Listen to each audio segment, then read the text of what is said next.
Go live.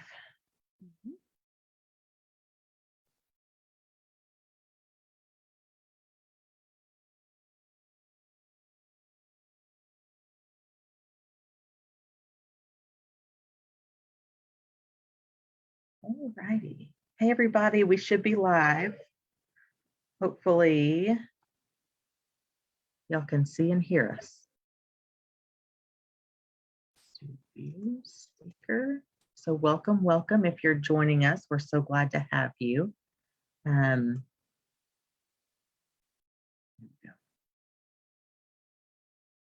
to give y'all a couple minutes to hop in and so we can make sure that everything's working like it should. Sometimes we just have those days where it just is not. So thank you for bearing with us. We're excited to have Marija with us today to talk about baby massage. She has a lot of expertise and a lot of background and knowledge around baby massage as well as perinatal mental health. So we're super glad to have her here today with us. Thank you, Christina. All right, did you check? Hi, Heather, since I see your face, just to say hi. And hi to all of you who are there on Facebook. I can't see any faces, so just wanted to say hi. Hi, it's good to meet you, Marija. Yeah, nice to meet you too. Me and Heather are in the same office, so that's why we get echoes. Okay. I have two computers going, so it's just technology crazy in here. Yes. All right.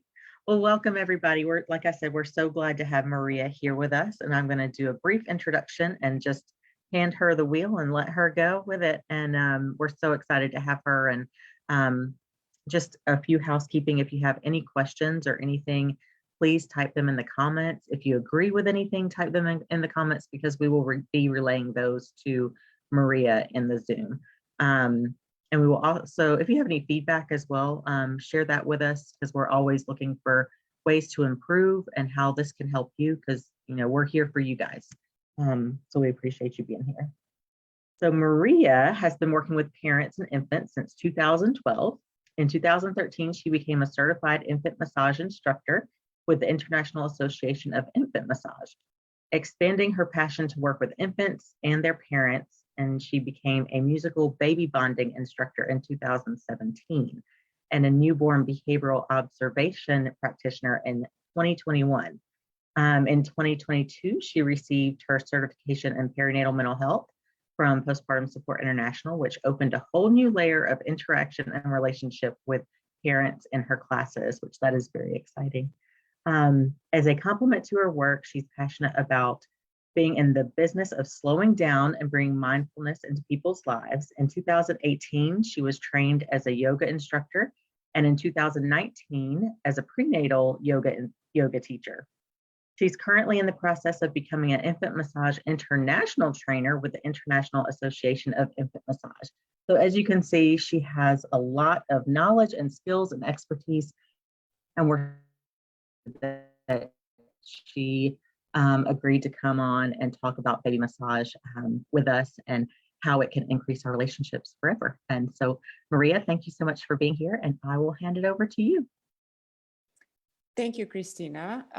In a moment, I'll put the little visuals on, but before I do that and I go on to the little screen, I just wanted to yes, kind of echo what you just said. And for me, becoming certified in perinatal mental health really opened up a completely new door in the ways that I teach my classes, that I interact with parents, and made me really think about, how these things that I teach, these programs that I teach can be in service of, moms and dads, families in general, and their infants in those delicate first weeks and months where the new baby comes. And I say, it doesn't matter if this is the first baby or the third or the fifth baby, every baby, it's a whole new world, right? And so, this has been a really, really important personal growth for me. And so this is why I hope to kind of reach out there to as many parents as I can, and possibly giving them some tools that they can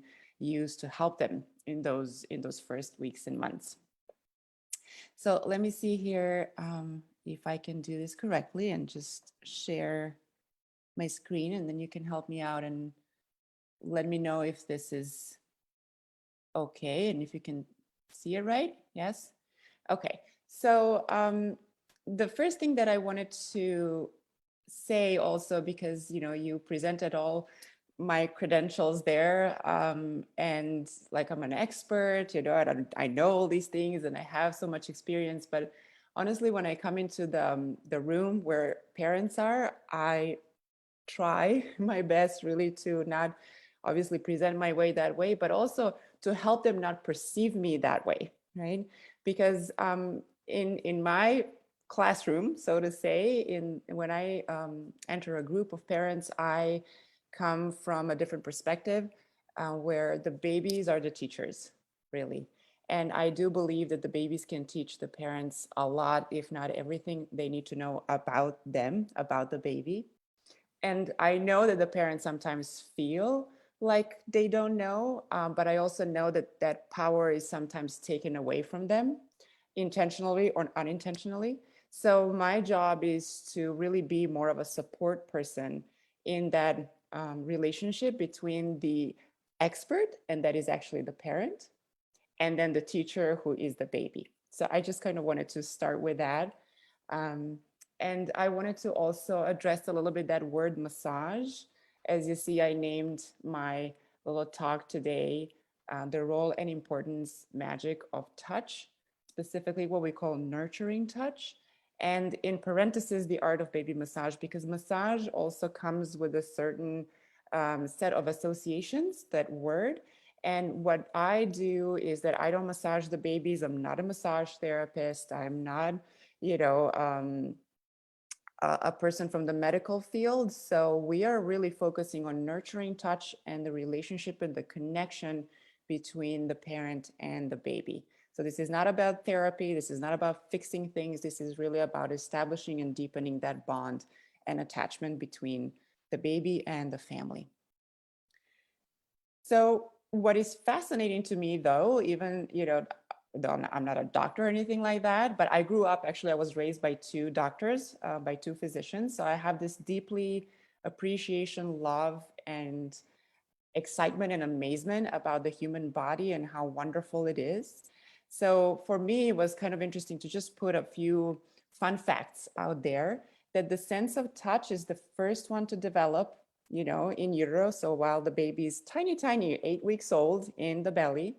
And it's also the last sense that leaves us as we are passing onto the other plane of existence. So it's kind of what I call the queen of all the senses, the one that is the oldest and stays with us for the longest time. It's also the queen of all the senses because we can live with, for example, eyesight, right? We can live without hearing, without speaking clearly, right? We can live our lives and be functional, but without the sense of touch, that would be really difficult. And it exists. There are some individuals in this world who have their sense of touch being impaired. And that creates a big, big problem for them, because imagine all the information that we get through touch. We can feel if something is cold or hot, right? We can feel different textures and shapes. We can feel pressure. We get a lot of feedback, for example, for walking, for sitting, for lying down. So all these pressure points of us touching different surfaces provide feedback to the brain and to our system for balance, right?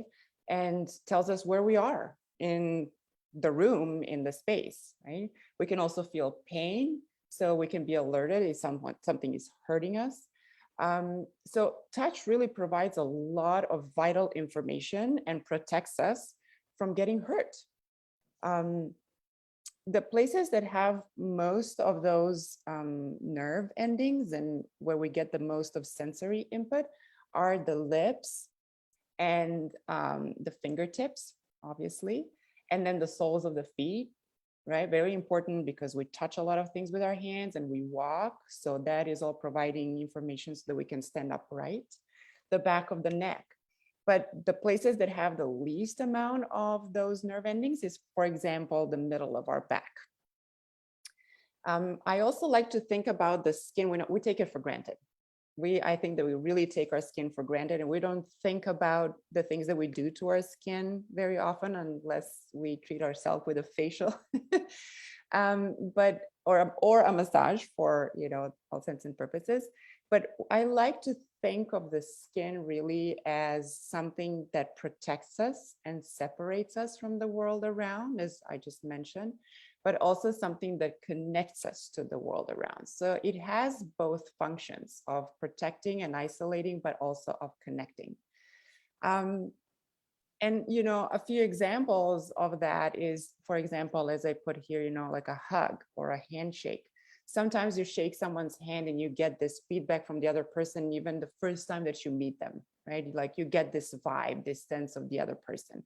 Or if someone touches you in a positive or a negative way, so, touch that you appreciate and like versus touch that you don't, the sense of touch is so powerful and it communicates so much more than even words. Right? So about 30% of the communication is words, it's verbal, and then we get a lot of other inputs from things like touch, right? But also visual cues.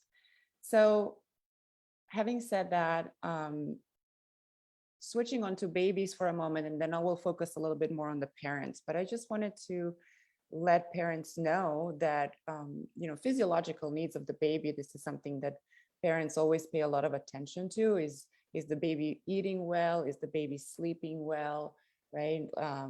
Is the baby pooping well, or is there something going on there? And those are important. I mean, obviously, those are the things that keep us alive. However, what is equally as important, I believe that they really go, hand in hand, is the need for security and safety. And I think that 2020 and then 2021 with the COVID pandemic, it was something that we all experienced globally, that sense of security and safety was taken away from us. And that left a really deep impact for some people. We don't even know, but down the road, I think there will be more research done about how those 2 years impacted us for much longer. So that sense of security, that need to feel safe for a baby is as important as it is to eat and to sleep and, to be warm and to be dry and so on. But I think that also applies for the parents, so for any human being. And then after that is the need for love, for feeling loved, the need for developing self-esteem and self-character, and then finally the need for learning and exploring. So these are some needs that we all have as humans, but that also applies to the babies, even though we don't think about them always. So when talking about this sense and need for security, this is where touch is so important. And what gives the baby that sense of security, that is touch, right? We cannot talk reason into the baby and say, oh, you're fine. Here's, your crib and you're going to be okay. The baby needs to feel that. And imagine the baby was in the belly for, 7, 8, 9 months, and now is out in this world, and everything is so big and full of light and full of sounds and inputs of all kinds. So nurturing touch is really, really important to, in a way, tell the baby that you're okay, you're safe. And when that need for safety is met, then the baby can free up mental space to learn, to thrive, to digest, to rest, to do all these good things that are needed for them to grow. The sense of touch and nurturing touch is essential for their growth and their development. And nurturing touch, obviously coming from people that the baby knows, that, people who are familiar, preferably. It's not always possible, but preferably. It is crucial and is very important.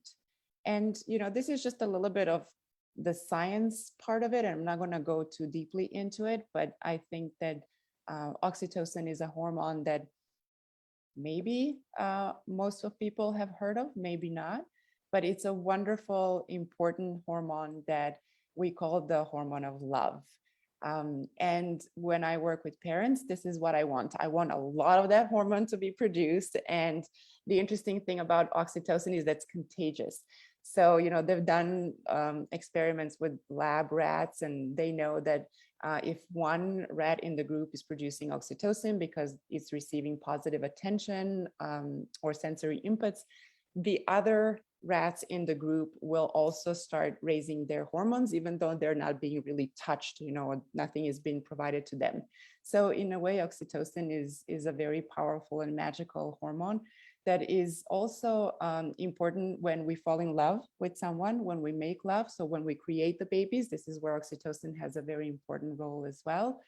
In childbirth, in breastfeeding, and it's very, very important in that process of falling in love, bonding, and attachment. Why it's also important is because oxytocin can help prevent and help treat depression. So when people are depressed, normally there is a very low level of oxytocin, serotonin, and all the other hormones that are providing us with that sense of joyfulness, energy, curiosity, and all the good stuff to function in the world. So this is why it's kind of good to know that oxytocin can be boosted with interaction with people that we love and we trust. Now, the other thing that is important, and this comes in my classes very often when I speak with parents, because I try to provide that environment of safety and security and trust. So, parents can share how they really, really feel. And I know that there is a lot of pressure out there that, the moment the baby's born, well, we have to love this child and adore and feel, like, oh my God, I'm so in love. But you know what? It doesn't always happen. And some moms have shared with me and the groups that it took some time, right, for them to really feel like they're connected to this baby, especially if there was a difficult childbirth or the baby was born prematurely and there was separation between the mom and the parents and the baby. Even if that separation was for a day or 2 or 3, that can impact. So not to mention if the baby is spending in the NICU months, So what I wanted to say is that even though not just babies, but humans, we're wired to seek other people and interact and get that sense of safety, again, that important need for safety and security. It doesn't happen always instantaneously, and it happens in time through the relationship and the interactions. Okay? So this is kind of where I come into play sometimes to give parents tools to help them deepen and sometimes even establish those interactions, those positive interactions with the baby. This is the mission of the International Association of Infant Massage that has trained me. So the purpose of the International Association of Infant Massage is to promote nurturing touch. Pay attention, they don't say massage. To promote nurturing touch and communication through training, education, and research, so that parents, caregivers, and children are loved, valued, and respected throughout the world community. What is wonderful about this association, it's an international association with instructors in over 75 countries around the world, and they have been around for over 40 years, about 45 years. And the wonderful thing about the program that they created and they offer is that it applies to human beings everywhere, regardless of their history, their gender, their skin color, culture, religion. It doesn't matter, because as humans, we do share some common traits, and that is that need for security, for love, for connection. So I just wanted to kind of put it out there and also share their website for those who are interested. So it's iaim.net. And now flowing a little bit into the baby massage, remembering that like in your head, you can translate massage right away to nurturing touch, right? So if you can kind of make that switch in your brain, it could be helpful. The art of using nurturing touch is very old. We all know probably that it comes from India, right? Traditionally, it's been done there for thousands of years and passed on from one generation to another. It's usually the grandmothers that will massage little babies and teach the mom of the baby to provide that kind of touch and interaction. It benefits both the babies and the parents. And sometimes parents come to my class thinking that they're there to help only their babies, sleep better and digest better, but then they find out that there is something for them in those classes as well. And I will talk about that in a moment. Baby massage is a tool for communication and understanding babies' needs, babies' cues, so how they express those needs, and then how to respond to them. And obviously builds and strengthens the bond between the baby and the parent and provides that love, that sense of love and respect for the baby and the sense of empowerment for the parent that I mentioned. Sometimes it's taken away from the parents because they believe that doctors, know better or know best. And obviously doctors are very important and in certain situations are crucial. But I know also that sometimes, they can present things that way that parents go home scared. And it's like, I don't know how to do this. I'll just give you an example just from about a week or two ago when a mom came to my class and her baby was born prematurely and, has some torticollis issues, so issues with the neck and turning the head. And so they've been seeing a chiropractor for some time. And before that one class, she took the baby for an adjustment. And then the chiropractor asked her, do you want me to give your baby a massage? And she said yes. The mom said yes. And she said, the chiropractor gave her a massage and my baby was so calm and she loved it. She enjoyed it so much. But when I tried to do it at home, my baby doesn't like it. So I don't think I'm doing it as well. And she shared that in my class. And, that saddened me because now the mom feels like I'm here, but I don't really know how to do this. I'm not good enough. And so sometimes that's why I say unwillingly, people that, have certain authority can strip the parent from their own power. And it's sad. So what we are trying to do, instructors like myself, is to give sometimes back or to nourish that sense of empowerment for the parents. Now, the benefits of baby massage are actually presented in 4 separate categories, of which I want to visit 2 today. So one are the benefits for the baby, then we have the benefits for the parent, the benefits for the whole family, and then the benefits for the society. Not to overwhelm your audience, I want to focus on, I think, what people are most interested, and that is, well, why is this good for my baby? And then to let them know that it's also good for themselves, even though they might not be thinking. Parents sometimes forget to think about themselves. It's like, whatever is good for the baby, but me later. And I tried to tell them, no, you now with the baby, no later. So the communication, I just mentioned a little bit about cues and how babies communicate their needs with us. So there is this verbal and nonverbal communication that happens, and they're both important for parents to talk and also sing to their babies is amazing. But the baby is also communicating, with nonverbal cues, with facial expressions, movements of the body, and so on. But they also communicate with sounds, right? Anything from cooing and making those happy sounds and then starting to laugh, and then obviously fussing and crying. Developing the sense of trust, value, and security. What I want to mention here is that the program that I teach and in my classes, we actually ask babies for permission to be massaged. And sometimes this is a concept that, strikes the parents as an odd thing to do because babies don't speak. And sometimes it makes sense and sometimes it doesn't, right? And I can tell you that I'm here to respect both. It's for some people, it can be new.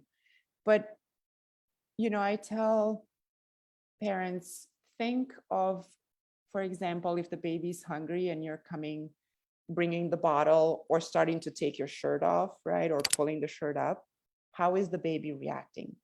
Oh, they get excited, right? So the bottle or you pulling the shirt is a cue that is telling the baby, this is what's going to happen. And the baby is recognizing them and the baby's already reacting, right? And telling you, I'm excited. Yes, bring it on.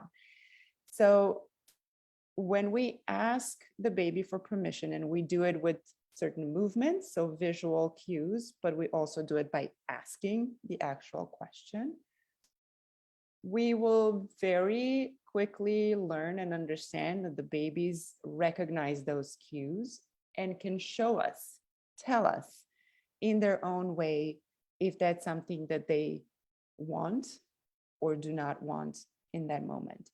And for me, it's the beginning of the practice of parenting, of respectful parenting and interaction with another human being. And it starts right at the beginning. We don't have to wait for the baby to start talking and walking, to communicate with this new human being. We can start practicing that from the very beginning. And we're also installing in the baby that power to express themselves as they are, to show us their character, to show us their preferences, and ultimately to decide about their own bodies, the integrity of their own bodies, right? How much is enough or how much is welcomed? And it's wonderful to witness those moments. It really is. And it's wonderful to hear from parents that, oh, this is not just, a little creature that I put to bed and change diapers and then feed and then do that again and again and again. And I feel like I'm in this never-ending perpetual hamster wheel. I can actually communicate with my baby. I can have fun with them. I can have a back and forth, right? Even though they don't speak adult words. But there is more to this little creature, to this little human being than just a thing that we carry and feed and bathe and clean and so on. Installing that into the baby gives them and starts building in them that sense of self-respect, of self, what do you call it? Confidence. Sometimes they'll lose a word, I'm sorry. Of being independent. So when we want that from the kid, well, that's how we start, by giving them those things, that respect, valuing them, trusting them. Moving on, massage or nurturing touch obviously can stimulate the body, help the baby develop their motor skills, speech competencies, space and body awareness, promotes the immune system and digestion, relief of gas and help with elimination. Parents often come because babies are gassy. And then relaxation. It can help babies sleep better, release some muscle tension, and help them cry less and manage their stress a little better, obviously, with the help of the adults. And those are the things why parents usually come, right? I want to help my baby relax, sleep better, cry less, eat better, digest better. Now, for the parents, for your audience, it is important to know that touch can reduce the stress hormones and heighten the levels of oxytocin that we just mentioned. It promotes relaxation and self-care, because I always take care of the parents in my classes, and not just me, but any instructor of infant massage that was certified with the International Association. That's a very important part of what we do. We take care of the parents, remind them to take care of their own bodies, of how they position themselves.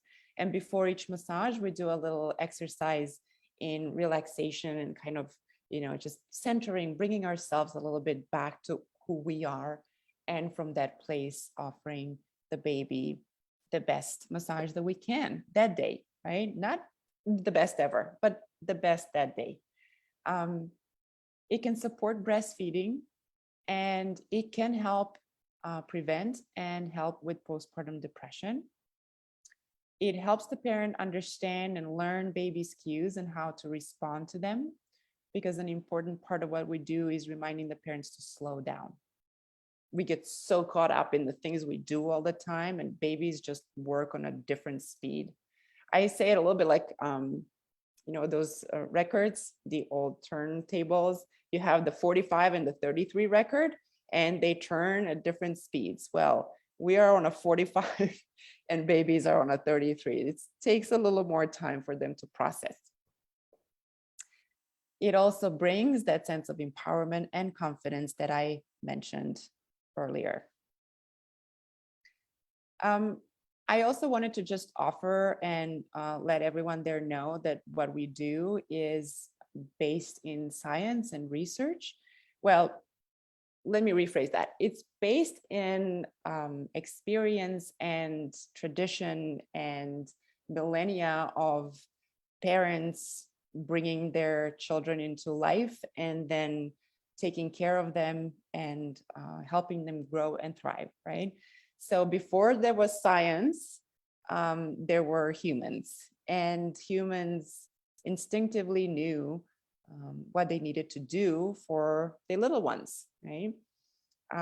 But later on, obviously, science came along, and now we can measure certain things that before measurements, people, parents, moms, dads, grandmothers, they knew from their own traditions and experiences being in families. So, but I know that now is very important. And for some parents, it's also very important to know and understand that, yes, this is based in scientific research. So I just pulled, a few examples here about skin to skin interaction. And for example, in the first study, it is describing the importance to provide these early interventions for those who are at risk of experiencing postpartum depression. Research has been done, but I have to mention here that there are some caveats in those research because, they cannot, it's not ethically okay to have a control group that are not receiving support.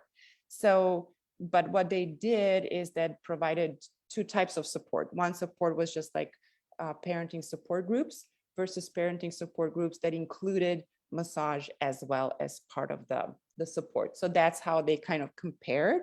So, in a way, they're all receiving support. So they said, well, yes, those, and they would do the screening test, the Edinburgh screening tool before and after a few weeks of receiving that support, and they saw that the numbers shifted and changed. But what they also noticed is that the group who was also receiving baby massage training was getting better at reading the cues and providing a more deeper and meaningful interaction with the baby, right? So some differences were noticed, which is very interesting. Again, the second one suggests that learning the practice of infant massage by mothers is an effective treatment for facilitating mother-infant interaction in mothers with postnatal depression, because we're there to support them. And then the mothers with postnatal depression often had obviously problems with interacting with their infants, And so again, attending a massage class can be a helpful tool for mothers to relate better to their babies. And to finish, I wanted to offer here just ideas, that positive interaction and nurturing touch does not come only through massage, obviously. Again, it's about touch. So feeding the baby, doesn't matter if it's breastfeeding or feeding with a bottle, provides that sense of touch because we're holding the baby close and offering food, obviously. Bathing a baby, the baby now has the clothes off and we are there, like hands on the baby's body, right? And then there's the sense of water as well, which we know some babies love, and some babies need a little bit more support to be in that environment. But it's a wonderful opportunity to pay attention to how you're touching your baby, how you're holding your baby, how you're transitioning the baby from the water to the drying area, and doing the whole drying with the towel and then clothing them. If we slow it down and turn off that autopilot, sometimes we can notice so much and learn so much about what is the baby good at, being robust and being like, I got this. And then where is the baby needing more support to learn these new things? Carrying the babies, obviously, is amazing. Talking with that, interacting, reading to them, singing with them, anything that involves touch and presence with no phones and TVs and distractions. Those are the things that really provide, again, that sense of security, an opportunity for the brain to learn, for the body to grow and thrive. So I just wanted to, put it out there for the parents that you don't have to know how to massage your baby. And I would love for them to join classes, and I'll talk a little bit about, where you can go, and not just my classes, but there are instructors all over the US. But just in your everyday routine, if you can slow it down and just pay more attention, and sometimes if you need support for that, then that's a way to do it as well, someone to help you through that process, to ultimately fall in love with your baby, with a new human being. And then for the end, this is just, my information. So I am in California, in the Bay Area. And this is my website, my social media, and my email contact. But what I wanted to also let everyone know, and I'm going to go back to this slide, this website here, so infantmassageusa.org, is important because there you can find instructors like me all over the US. And they have a directory, and you can search by, the city or the postal code or by state. And you can find a lot of good information on this same website, research studies, blog posts, and also where to find instructors. So I just wanted to underline that one, apart from my own, obviously. So I'm going to stop sharing that and hear any questions.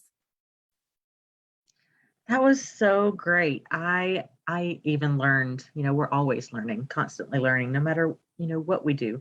And I even learned a lot. And I think it's so great to mention that, our way of thinking, an adult's way, especially a woman's way of thinking about massage, is much different than baby massage.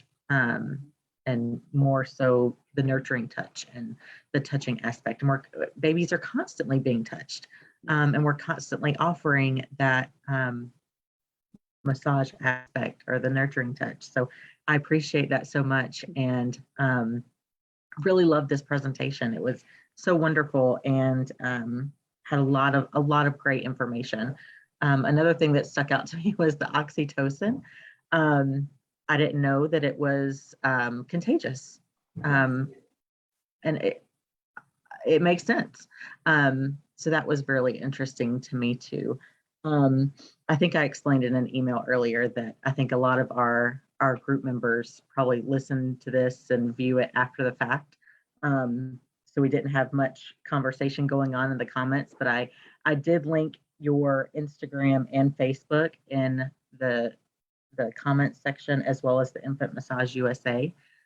So anyone can find local people to them, or check you out on Instagram and Facebook. But this again was so great. I really, really enjoyed it. So thank you so much.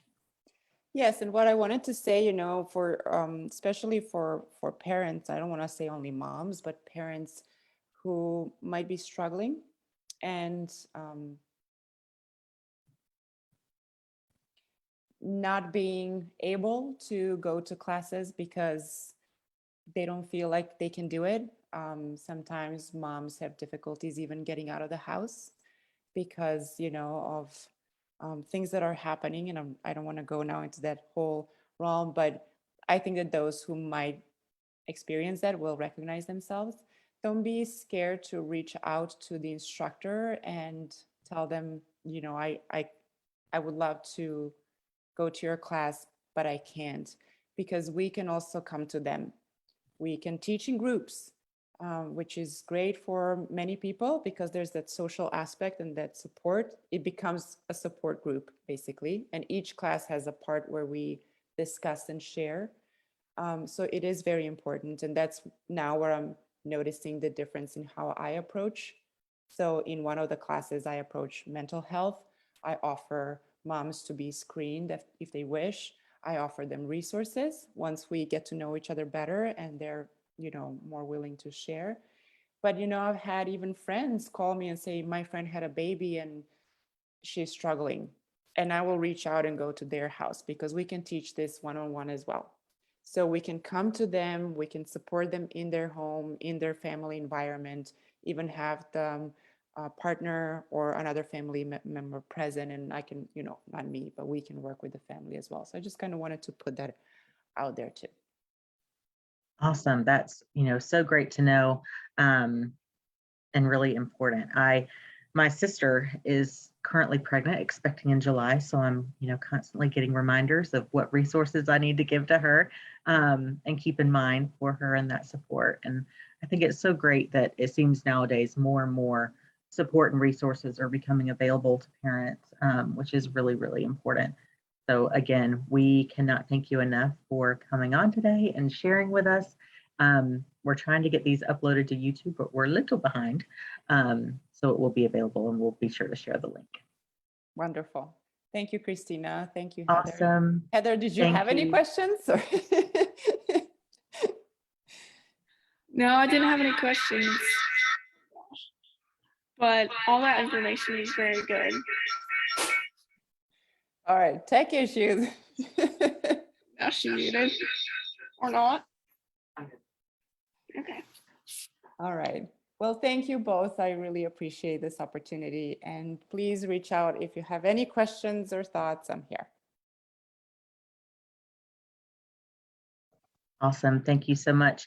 And with that, we're going to wrap things up. And we hope you all have I was about to say fantabulous day. Yes.